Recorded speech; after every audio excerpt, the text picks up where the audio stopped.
¿Cómo les va? Aquí estamos en este encuentro cotidiano en TVCO haciendo Vengo de Lejos. Este programa en el que tratamos, si nos lo permiten, sacarle el jugo a quienes nos visitan a nuestra ciudad con motivo de diversas actividades que tienen como eje precisamente nuestra comunidad. Y hoy, bueno, vamos a dialogar con Lucía, que nos va a decir, ante todo, ¿cómo te va? Bien, todo bien. Muchas gracias por invitarme. ¿Cómo la están tratando en este pico? Muy bien, muy bien. Ya lo conocía, ya había venido anteriormente y es una ciudad hermosa. Lucía Cuest. Lucía Cuest, de la Fundación Continuar Vida y aparte presidente del Consejo Asesor de Pacientes de Incucay en Ciudad de Buenos Aires. Así que venís de Capital Federal. Vengo de Capital Federal al encuentro que se realiza mañana, el 8º encuentro de promotores voluntarios de sangre y médula ósea. Este año siempre se hace en una provincia diferente, este año se eligió a General Pico por todo el trabajo que hace Agustina y su ONG. Lucía, ¿cómo es trabajar con Continuar Vida en un ámbito como la ciudad de Buenos Aires? A veces pareciera más fácil, porque yo digo que todo el mundo cree que Dios vive en Buenos Aires, pero a la hora de poder trabajar a veces se hace un poco más complejo. La realidad es que si bien todos los directivos de los entes que nosotros tenemos como respaldo, ya sea Incucay, AIT en Ciudad de Buenos Aires, la Dirección Nacional de Sangre, se puede trabajar bien. A veces, bueno, es más difícil cuando tenés que buscar espacios, lugares donde realizar el evento. Normalmente en las provincias es mucho más sencillo que en Ciudad de Buenos Aires. ¿Y la llegada al potencial donante, digamos, al haber esa impersonalización de la gran ciudad? No, es buena porque en realidad nosotros como ONG trabajamos asistiendo a familias de niños en espera de trasplante y en eso tenemos una muy buena llegada.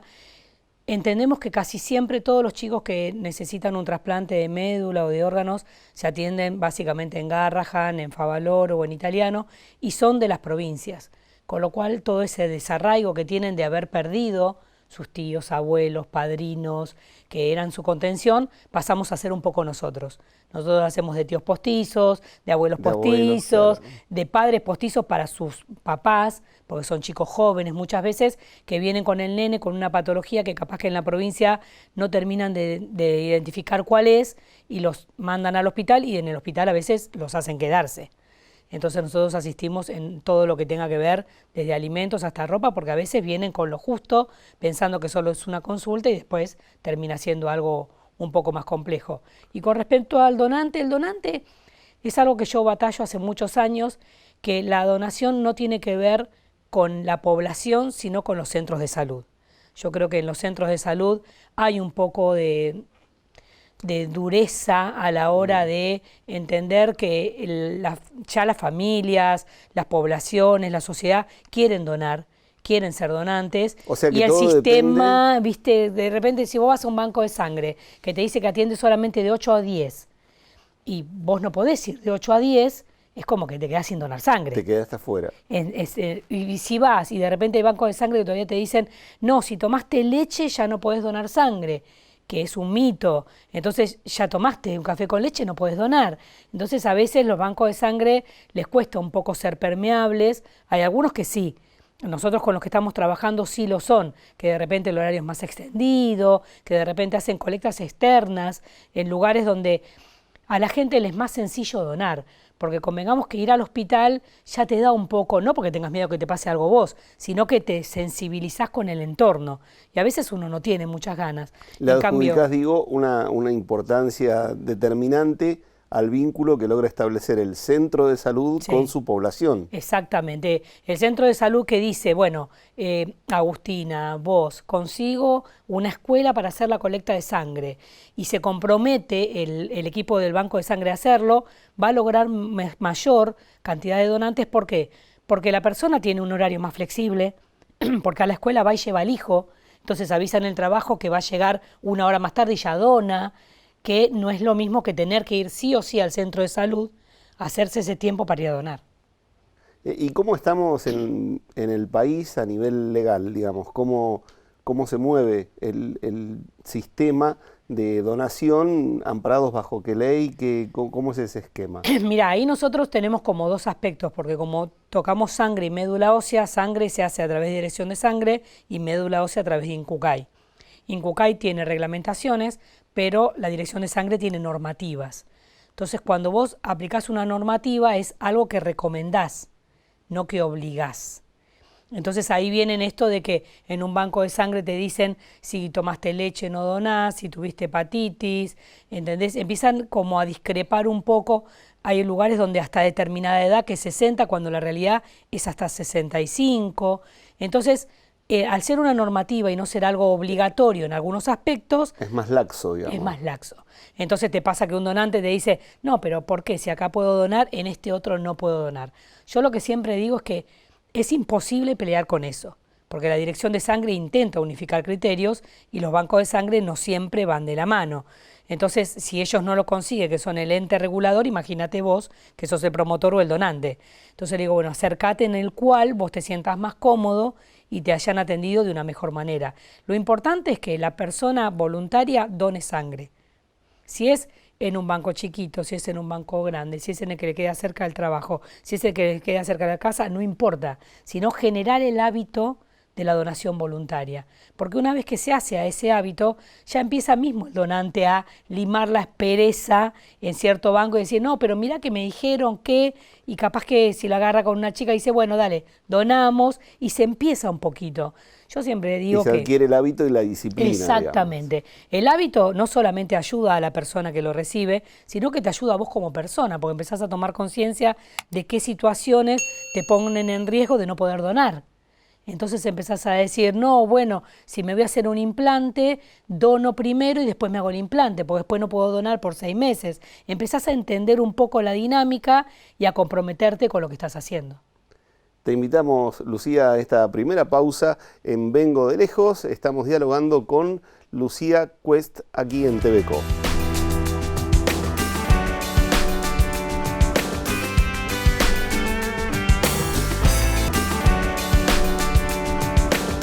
Continuamos en Vengo de Lejos, estamos acompañados por Lucía. Lucía, Continuar Vida, ¿cómo surge? ¿Cómo te sumaste a esa fundación? Mira, Continuar Vida surge a través de un caso de un nene que esperaba un trasplante cardíaco y muchas de las personas que íbamos a Garrahan independientes para llevar juguetes, para llevar alimentos, para acompañar a los papás, nos empezamos a ver siempre en las mismas convocatorias. Entonces en ese momento fue como el auge del Facebook, y empezamos a unirnos a través de páginas. Ahí, al estar cerca de los papás, entendíamos que cuando tenían que recibir un resultado médico o algún tipo de consulta, nosotros no podíamos acompañarlos porque no éramos familiar. Entonces ahí convocamos a los que estábamos en ese momento, Claudio Risuto, Adriana Vétere, Juan Pablo Pino y un grupo más de personas, y generaron la fundación con IGJ de manera legal. Entonces, de esa manera sí podíamos trabajar junto a INCUCAI, junto a Dirección de Sangre y acompañar a los papás en el momento de esa consulta que a veces les daba mucho miedo.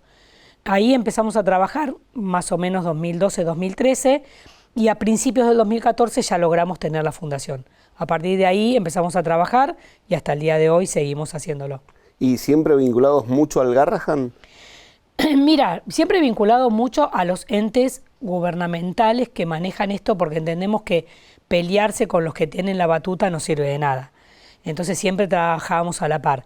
Garrahan es un hospital referente en lo que es trasplante, por eso trabajábamos mucho con ellos, pero también con Favaloro o con el Italiano o con el Austral, o sea, con el hospital que tuviera en ese momento, porque son más las familias las que nos contactan que el hospital el que nos avisaba, porque el hospital trabaja en hacer el trasplante y acompaña desde su lugar a la familia. Nosotros entendíamos que las familias tenían muchas falencias o muchas necesidades y suplíamos ese lugar hasta el día de hoy. O sea que no depende del hospital, sino de lo que el chico tenía que hacer. Hoy tenemos nenes en Gutiérrez o en el Elizalde, en el que fuera, que nos contacta, y muchas veces, como nuestro ONG también tiene un lugar muy fuerte en San Juan, que trabajan con el Hospital Rawson, y en Bahía Blanca, ellos nos derivan los casos que los asisten estando en San Juan, y cuando vienen a Buenos Aires los asistimos nosotros, y cuando vuelven a San Juan vuelve a asistirlos. Está bien. A poco de andar ustedes, los atraviesa la pandemia. Y la ¿Cómo fueron esos días? La pandemia fue difícil porque vos no podías aproximarte a la familia. Pero bueno, seguíamos hablando por teléfonos. Nosotros, en lo que era alimentación, a veces recibíamos donaciones, entonces empezamos a comprarlos con tarjeta, con ciertos supermercados que nos permitían llevarlo a domicilio para no empezar nosotros. Ya teníamos como todo un control de lo que tenía que ver con la salud. Esto de no transmitir, ¿entendés? Esto de no besar a los chicos, esto de los queremos un montón, pero besito en la cabeza, no abrazar, para no... Nos preocupaba mucho transmitir una enfermedad que para uno no es nociva, porque vos tener una gripe no te pasa nada, pero el nene que está esperando un trasplante, una gripe le demora el trasplante. Entonces teníamos todo un cuidado. Cuando fue la pandemia, lo único que modificamos fue a tener más canales de lo que vendrían a ser vía Zoom, videos de WhatsApp y cosas así, que antes era más presencial nada más. Pero no dejamos de asistir. Lo que sí los centros de salud lo que modificaron fue que antes el paciente estaba más tiempo en Capital Federal y pasó a estar menos tiempo. O sea, venían, lo trataban y lo mandaban a su provincia. El estrictamente necesario. Exactamente, el tiempo acotado al tratamiento y terminado el tratamiento vuelven a su provincia. Hasta el día de hoy viene siendo más o menos así. Antes estaban eternamente en Capital Federal. Se extendían por ahí más de lo necesario. 6 meses, 7 meses, también estaba el miedo del padre, pero se agilizó todo y se acomodó como para que los centros de salud de las provincias pudieran hacerle el seguimiento que correspondía al paciente. Entonces en eso sí ganamos que hay un poco menos de desarraigo a lo que se estaba acostumbrado. Y en un tema tan sensible como el que rodeó la pandemia, ¿considerás que salimos mejores de la pandemia? Yo quisiera pensar que sí. No sé, vamos a esperar con el tiempo. A mí me gustaría pensar que todos esos canales que teníamos de comunicación que no eran presenciales van a seguirse manteniendo, que todos esos controles que se podían hacer de manera virtual vayan a seguir haciendo. Y los que tienen que ver con el protocolo de higiene, nosotros ya lo teníamos de antes. Todos nosotros en la fundación, suponete, al poco tiempo, todos teníamos alcohol en gel en la mochila, todos teníamos toallitas desinfectantes, que al principio no. Y empezamos a entender, yo hablaba con Agustina, nosotros le decíamos mateada, cada cambio de estación nos juntamos para darle ropas y zapatos a los papás, le habíamos puesto mateadas y después no tomábamos mate, pues sabíamos que eso era un conductor de algún germen, claro. Y en los nenes de médula, los ácaros de la yerba les hacen mal, entonces dejaron de ser mateadas para llevar jugo, agua mineral, en vasitos descartables, o sea...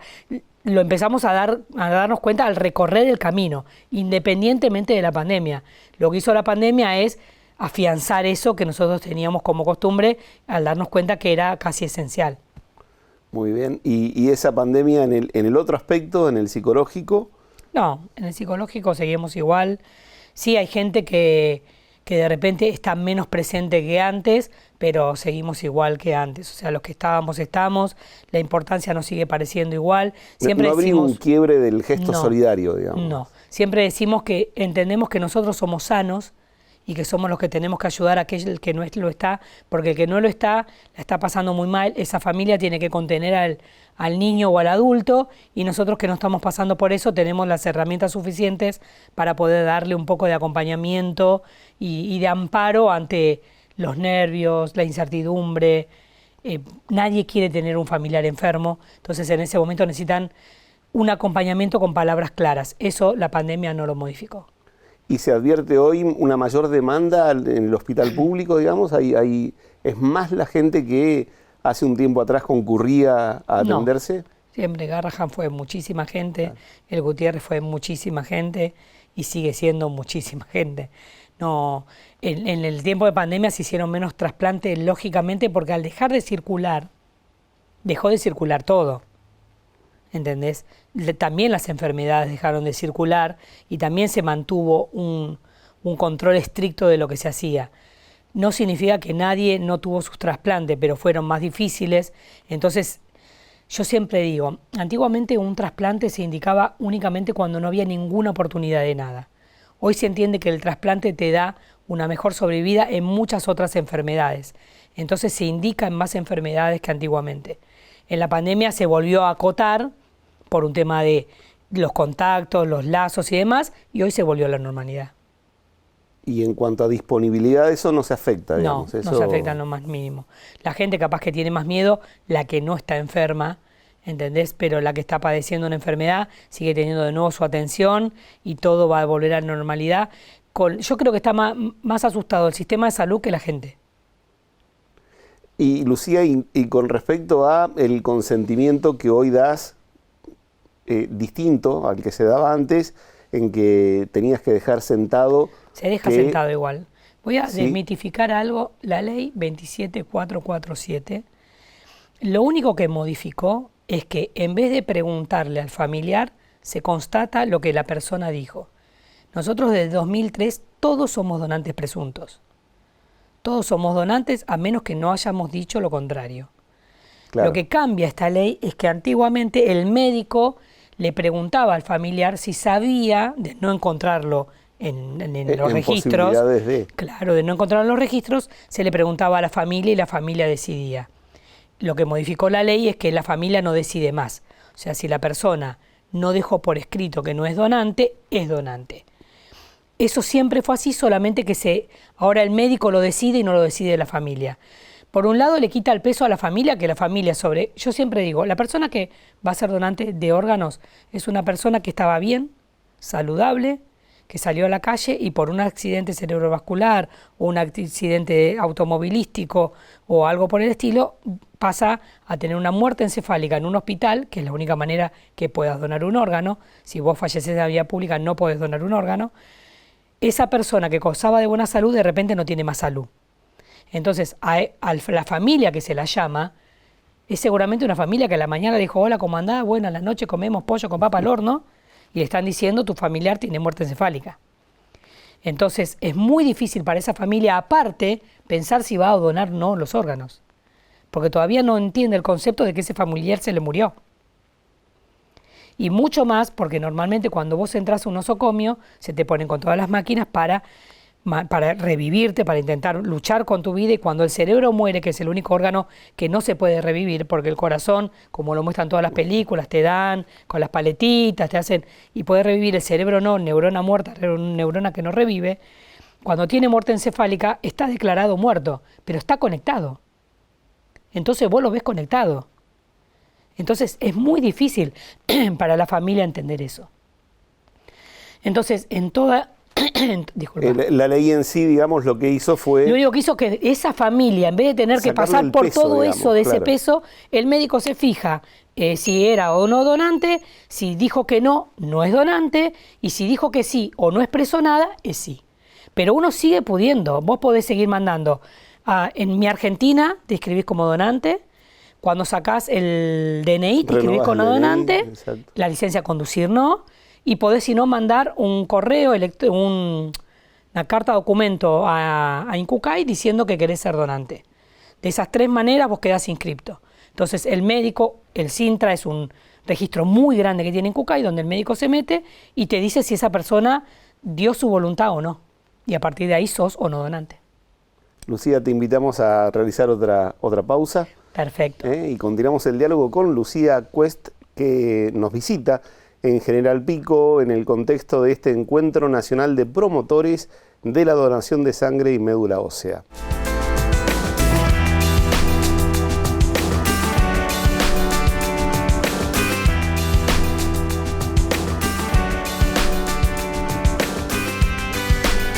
Continuamos en Vengo de Lejos, en este encuentro que desarrollamos en TVCO con quienes se acercan a la ciudad de General Pico con una inquietud, con un objetivo, como el que persigue Lucía en este fin de semana. Lucía, hoy te requeríamos la opinión porque bueno, nos gustaba reflexionar debido a que en el debate político, en la agenda mediática, alguien introdujo el tema de la hipotética, la posible venta de órganos como algo, como un extremo de una mirada liberal sobre el tema en particular. ¿Contaminó? ¿Qué sucedió con eso? No, mira, yo creo que cada vez que se habla de lo que tiene que ver con órganos se genera un pequeño revuelo, mismo cuando fue esta modificación de la ley.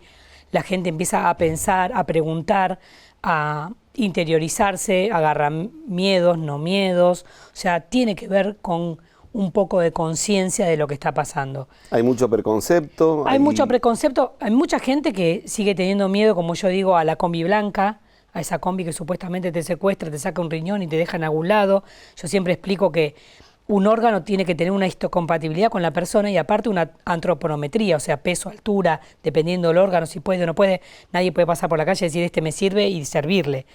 También, como digo yo, la persona que va a recibir o el familiar que va a recibir no va a buscarlo o comprarlo de cualquiera sin saber si ese órgano está en condiciones o no, porque si no termina matando al que quiere sanar. Con respecto al debate político, en Argentina Incucay es un organismo muy, muy respetable. Muy respetable no solo en Argentina, sino internacionalmente. No tiene ninguna denuncia de tráfico de órganos, de robo de órganos. Está completamente trabajando a full, al 100, y es reconocido e incuestionable. Entonces, cambiar todo esto para intentar ver si es mejor o es peor es un desperdicio de energía y de años de trabajo.